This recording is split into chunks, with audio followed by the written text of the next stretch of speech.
अस्सलाम वालेकुम दोस्तों, आज की वीडियो आपके लिए बहुत ही दिलचस्प लेकर आए हैं। वो कौन सा मुल्क है जिसने खला में सब्जियां उगाने की कोशिश की। दोस्तों वीडियो अच्छी लगे तो चैनल को सब्सक्राइब लाजमी करें।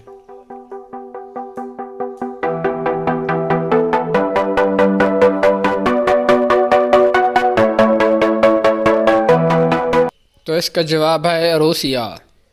किस शहर को पाकिस्तान का दिल कहा जाता है?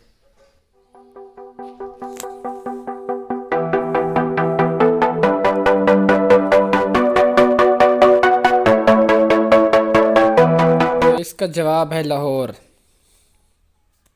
किस मुल्क के शहंशाह ने अपने खून से किताब लिखी थी?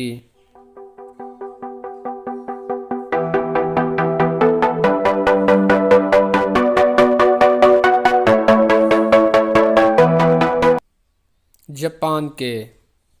जापान के उस शहंशाह का नाम बताएं जिसने अपने खून से किताब लिखी थी।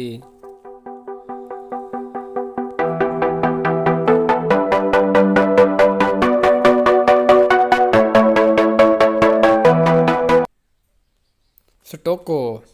वो कौन सा जानवर है जिसके 3000 दांत होते हैं?